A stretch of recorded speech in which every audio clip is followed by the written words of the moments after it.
Thomas Hill. Et comme chaque jour, on démarre cette émission avec la session de rattrapage de Jean-Luc Lemoyne. Et alors ce matin, Jean-Luc, nous recevons donc Xavier Demoulin, journaliste, écrivain et présentateur du 1945 d'M6. Et après, nous, on se plaint. Hein, vous vous rendez compte, Thomas, dans quelle galère vit cet homme ? Il est obligé de cumuler 3 emplois pour s'en sortir.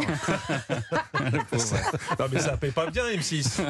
Alors qu'il fait un carton dans son JT. Ouais. Et que sa voix nous envoûte chaque soir, vous l'avez dit. C'est vrai, ça. Il y a quelques années, Anne-Elisabeth Lemoyne avait justement demandé des explications à un spécialiste de la voix.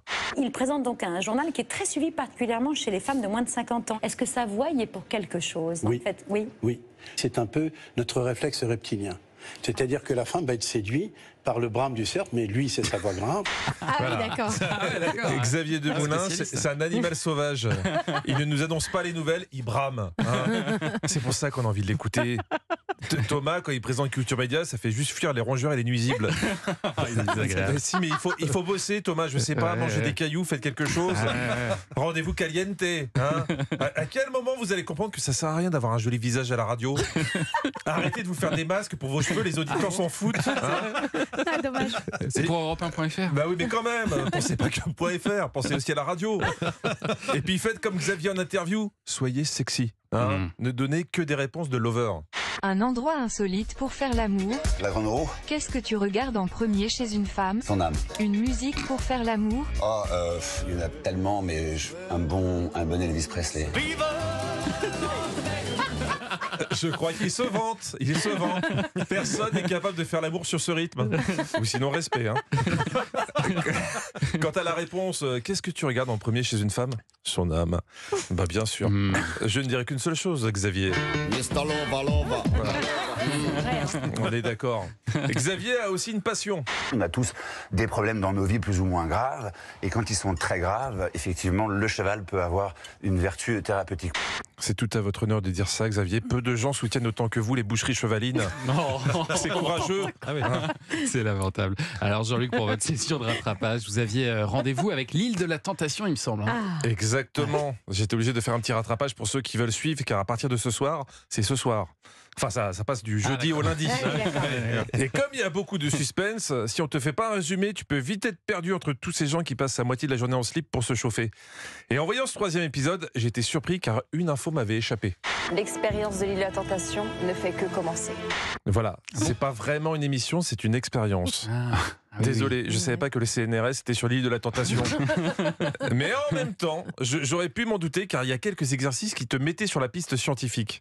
Ce soir, les tentateurs ont décidé de mettre les femmes en couple au défi et de tester leurs limites lors du mythique jeu Action-Vérité. Oui, Action Vérité, c'est très CNRS. Ça a été testé sur des souris. Même si c'est pas très rigolo parce qu'elles choisissent toujours Action. Sur l'île, c'est plus varié. Caresse sensuellement les fesses de la fille ou du mec de ton choix. Ah oui. Alors, tu caresses la fesse à qui? Voilà. Tu caresses la fesse. Tu caresses la fesse à qui? Voilà, grâce à cette expérience, on a appris que si tu caresses la fesse de quelqu'un, ça peut créer un rapprochement. Sans l'île de la Tentation, on n'aurait pas su. Et en parlant de rapprochement, Maëva est sur le point de vaciller avec un tentateur qui parle comme elle la langue des tu-vois. Je m'attendais pas à venir ici et avoir un feeling aussi profond avec toi aussi, tu vois. Moi, j'aimerais trop être genre près de toi, tu vois. Je culpabilise de ouf à côté, tu vois. C'est dur quand même, tu vois. Ouais, elle est pas bien, Maëva, parce que normalement, elle est avec Rémi, qui lui parle plutôt de t'as capté. On voit pas le bail comme ça. On voit le bail, t'as capté, ça répond à nos questions là, tout ça. On n'a pas de temps à perdre dans la vie, frérot. On a des trucs à faire, t'as capté ou pas? Mais toi, frérot, vous aviez pas ça à la base, t'as capté ou pas? Bah oui. Du coup, Maëva se pose des questions sur sa relation avec Rémi. T'attends de voir vraiment quand il va fauter, quoi.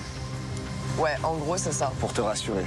Pas pour me rassurer, mais clairement, en gros, j'aurai la réponse à tout. Clairement, là, oui, je suis dans le point d'interrogation. Mais oui, mais moi aussi, je suis dans le point d'interrogation. Je pense qu'elle a mixé 2 phrases. Je suis dans l'interrogation et j'ai un point noir. Mais le tentateur de Maëva tente de la rassurer. Pourquoi tu pleures? Ça m'émeut. Hein? Ça m'émeut de ouf. C'est que je suis là pour toi.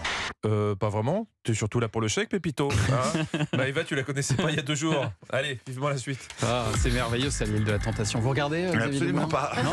Attention, c'est le J'ai groupe pas le M6. temps. Hein. Bah oui, mais je vois pas tout. J'ai honnête écouté avec Jean-Luc vous. Lemoyne, c'est tout aussi bien. Mais j'ai oui. écouté, voilà, j'ai eu un super résumé. C'est bon, je vois à peu près. Ça donne envie. Hein. Allez, on vous retrouve demain, Jean-Luc, et d'ici là, en replay sur Europe1.fr.